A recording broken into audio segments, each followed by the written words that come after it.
Hold on to your butts. We're in for a trough over the next few episodes, but don't worry, the good stuff is on the way.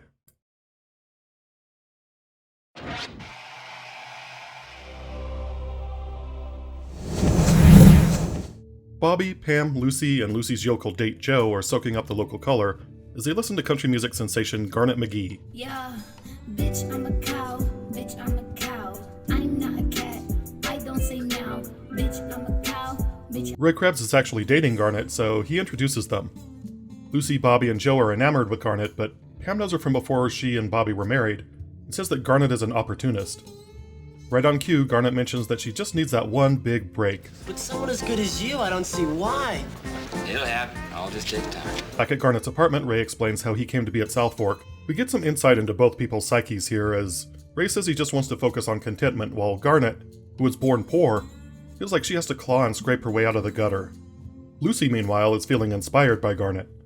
She wants to be a country music singer now. Geez, you enter one midday talent show at a bar and suddenly you think you're Patsy Cline. The elder Ewings forbid it because celebrity is beneath them. Lucy storms out and goes to Ray, of course, but Ray is no more sympathetic than the Ewings. Bobby tells Pam that she needs to mind her own business, even if she is right about Garnet's scheming. That night, at a random Ewing party, Ray brings Garnet. Pam gives her the cold shoulder, and Garnet reminds her that Pam used Ray until something better came along, just like Garnet's doing. Here we see Pamela's naivete showing again.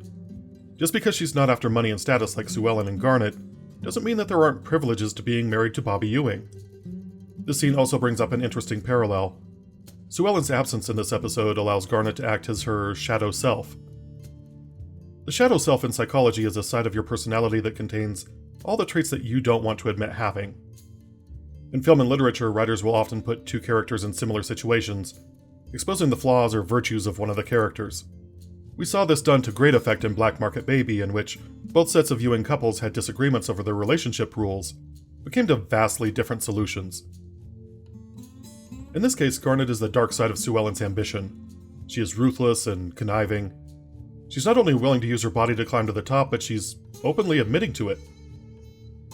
JR, of course, decides he wants Garnet and decides to cut in during a dance. The next morning, Lucy scolds Ray for not being there for her when she came to him during the night, and warns him that JR has his sights on Garnet as well. Jock pulls Ray aside and gifts him with a large plot of land on the north end of South Fork, a reward for sticking with the Ewings for 20 years. We learn that Ray first came to work on South Fork as a skinny 15-year-old. You know, close to Lucy's age. Ray admits his plan is to marry Garnet once they're both ready, but JR is already putting the moves on her, telling her that he has a lot more to offer. At breakfast the next morning, JR plants the seed that there's a prize bull for sale, and Jock should have Ray go to Odessa to check it out. Ray finds Garnet and asks her to run away to Mexico to marry him. Garnet says she can't run off and get married because she has obligations and a reputation to uphold. In this scene, we see that Garnet is as much a shadow self for Pamela as Sue Ellen. Garnet is portrayed as selfishly putting her career ahead of her marriage to Ray, which has been the main cause of disagreement between Bobby and Pam. With Ray out of town, JR meets with Garnet and offers to hook her up with a famous recording studio, but owes the Ewings a favor.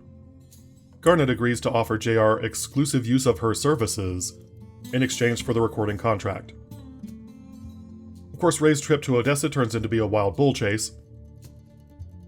Lucy shows up at the Ewing offices and begs JR to help out her recording career. That's where she sees the contract with Garnet. JR refuses and calls Lucy's bluff when she threatens to tell Ray and Sue Ellen. He even gets in another dig at Valine, calling her a scheming tramp. Miss Ellie offers heartfelt support to Sue Ellen, the kind that's usually reserved for Pamela. Ellie, of course, knows what JR is up to, but neither of them is willing to admit it. In one of the episode's best scenes, Garnet and JR discuss the nature of greed and how they both came to be conniving, greedy backstabbers. You hungry again? Honey, I'm always hungry. JR demands that Garnet end things with Ray, which can only mean to hurt Ray. JR has nothing to gain from that. Lucy throws herself at Ray again, but Ray cuts her off and actually shows a little self-awareness about how wrong he was to take advantage of her in the first place. I was wrong to let it get started in the first place. I was wrong to let it go on as long as it did. A little late, but at least he's trying. A scorned Lucy will always twist the knife, though, and she lets him know about JR and Garnet's deal. Pamela overhears, and both Ewing women realize that Either JR or Ray is going to the boneyard if no one intervenes. Bobby, of course, rushes off to play peacemaker when he finds out. Ray finds JR and Garnet together and tries to throttle JR, but Bobby arrives in the nick of time to prevent a homicide. Ray voices his disgust over the Ewings abusing their money and threatens to clear out. Anything you want, you buy. You think there's nothing your money can't buy you? Bobby, ever the mediator, tells Ray that he can't leave because it would break Jock's heart. Ray is unconvinced until JR comes in and tries to kick him out. Spite heals all wounds, apparently, because Ray decides to stick it out and build a house on his new land just to piss JR off.